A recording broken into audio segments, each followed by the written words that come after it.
গরুর মাংস দিয়ে গরুর ফ্লেভার, খাসির মাংস দিয়ে খাসির ফ্লেভার, মাটন দিয়ে মাটনের একটা ফ্লেভার থাকবে, এইটাই খুবই স্বাভাবিক। কিন্তু মোরা যে কামড়া হরি, মোরা একালে গরুর গোস্ত খাই ঠেললে কিন্তু খাসির গোস্ত খাইতেই পারি না। এত কোনো মোরা পাই গন্ধ। এই গন্ধ মতো সরাইয়া কেমনে গোস্তটারে রাইন দিয়ে একালে বেবাকের মন মতো বানান যায়, সেই পদ্ধতিতেই কিন্তু মুই আজকে আনতে আসি। তা হেয়ার পিনে কিন্তু মুই কতনি গোস্ত লইছি, সেই গোস্তের মধ্যে একটুখানি লেবুর রস চাটকে মাখকে কখন হনে, তারপর সেই পানিতে একটা ভালো মতো দই হেলাইছি। হেয়ার পর তো সেই গোস্তের মধ্যে একটুখানি টক দই দিছি, হেয়ার পর একটুখানি সর্ষের তেল দিছি, হেয়ার পর দিছি যা যা লাগে, অর্থাৎ যে মশলা সবসময় ব্যবহার করি, হলদির গুঁড়ি, মরিচের গুঁড়ি, ধনিয়ার গুঁড়ি, হেয়ার পর নুন, হেয়ার পর একটুখানি আদা রসুন বাড়া। এই কিন্তু একালে প্রত্যেক দিন যে গোস্ত মস্ত রান্ধি একালে স্বাভাবিক মশলা।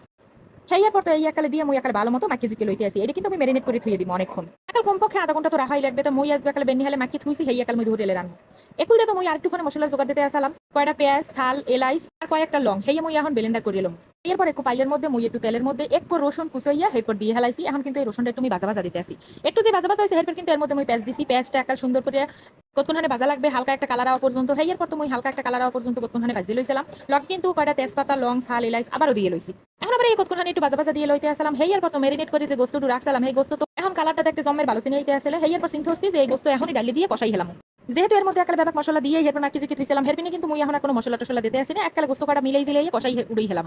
কেউ চাইলে কিন্তু পুরো সর্ষের তেল দিয়ে এই রান্নাটা শেষ করতে পারে, তাই মুই কিন্তু সর্ষের তেল পুরোটা দিতে আসি না। হেয়ার পর যে ব্লেন্ডার করছিলাম পেঁয়াজ, ছাল, এলাইচ, লং, হেইও কিন্তু মুই ডালিয়ে দিয়ে কষাইয়ে এরপর ডাকিয়ে দিছি। এখন যে কি সুন্দর একটা গেরান বাইরে এসে মশলার গোজাইয়া খাসির গোস্ত রানছি, হ্যাঁ কিন্তু কেউ ধরতে পারবে না, মুই না কইলে জীবনও কেউ ধরতে পারবে না। কারণ মশলার ঘেরানে আর ম্যারিনেট করে যে রাখছিলাম একটু সরিষার তেল দিয়া, হেইয়ার সুন্দর একটা ঘেরানে কিন্তু খাসি খাসি যে একটা গন্ধ আছে, সেই গন্ধটাই থাকবে না গোস্তের মধ্যে। এখন তো চুলার জাল মুই একাল মিডিয়াম আছে দিয়া ঢাক নাই ডাকে দিয়ে ঠান্ডা মাথা আমি কষাইতে আছে। মুই কিন্তু আর পানি টানি দিনাই, মোড়েও পানি দিনাই, ম্যারিনেট করে থুই দিয়েছিলাম গোস্ত, হইতে হালকা একটু পানি জমছিল, হেই শুধু ডালিয়ে দিছি দেখিয়া এখন একটু পানি বেরিয়েছে। নর্মালি গোস্ততে কোনো একটু একটু পানি বাইরে যায়, তা মুই কিন্তু এখন একটু জিরের গুঁড়ি দিয়ে লইছি। এই রান্ধনের ক্ষেত্রে ফার্স্ট টাইম এই জিরের গুঁড়িটা দেওয়া হয়েছে। কেউ যদি বাড়া জিরে ব্যবহার করে হেলে তো আরো সুন্দর ভালো একটা ফ্লেভার পাওয়া যায়। তো মোর রাতের দ্বারা বাড়া জিরে আসলে না, হেরপিনে মুই দিও নাই। এখন কিন্তু মুই গুঁড়ো জিরে দিয়ে এই কাম হালতে আসলাম। গোস্তের মধ্যে যেহেতু এখনো পানি পানি সিনাইতে আছে, সুতরাং মুই কিন্তু এখন পর্যন্ত কোনো পানি দিই নাই আর এখনো দিমু না। যেতকুনে তেল তেল না বাইরিবে হেতকুনে। এরপর তুমি আরো কতক্ষণ হনে রাখার পরে এখন কিন্তু একাল ভালো মতো তেলটা বাইরে গেছে, তেল ছাড়িয়ে দিয়েছে, পানি পুনি একাল হুবই গেছে।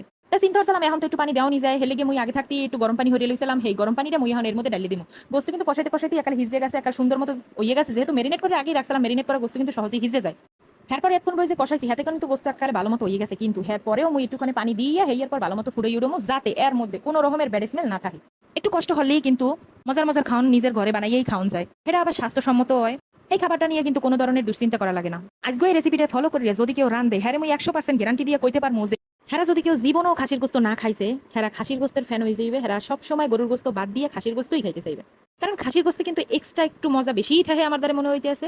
মানে খায় না গন্ধের ডরে, তাই গন্ধটাই যদি সরান যায় হেলে তো আর খাওয়ান খাইতে কোনো সমস্যাই নেই।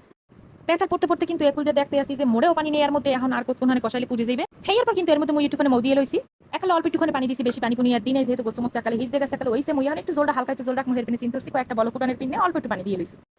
একাল কি সুন্দর মতো এখন ফোরতে আছে, চুলার জালটা কিন্তু মুই মিডিয়ামই রাখছি, বেশি বাড়াই বড়াই নাই। এরপর একটু লাড়া সারা দিয়ে পাশ দিয়ে যে মশলা টশলা লাগিয়ে রয়েছিল এই কিন্তু মুই একালে ভালো মতো মিলাই টিলাই দিছি পানির লগে।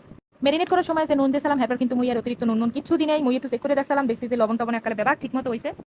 আজকে এই খাওয়াটা মানে খুব সুন্দর একটা ফ্লেভার বাইরিতে আছে, খুবই সুন্দর একটা ঘ্রাণ পাইতে আসলাম। তা মুই এখনই চুলের গানে নামাই হেলাম না, আরো কয়েক মিনিট চুলের উপরে ইয়ে রাখিয়ে দিমু, যেহেতু মোর দ্বারা মনে হইতেছে জলটা আর একটু টানা উচিত। যেহেতু আজকে বুনা বুনা মাংস করবো হেয়ার পিনে কিন্তু মুই আর বেশি জল টল রাখবো না। কেউ চাইলে এইরকম আলু দিয়েও রাঁধতে পারে, আলুটা একটু কষাই লইবে, কিন্তু গোস্তের লগে আবার আলু ম্যারিনেট করে থুইবে না। আশা করি হেটা খাইতেও খারাপ লাগবে না। তাই আজকে আর কোনো কথা কথা কম না, দুনয়ের পেশার কুটি হেলাইছি। মোর রান্না রান্না কিন্তু এখন শেষ হয়ে গেছে, কিন্তু এখন চুলাটা বন্ধ হয়ে হেলাম। চুলাটা বন্ধ হওয়ার পর কতক্ষণের মধ্যেই কিন্তু দেখন যাইবে যে গোস্তটা কালে জন্মে গেছে, দেখতে খুবই ভালো দেখা যাইতে আছে। রেসিপিটা ভালো লাগলে অবশ্যই বাসায় ট্রাই করবেন। তাই আজকে মতো টাটা, আল্লাহ হাফেজ।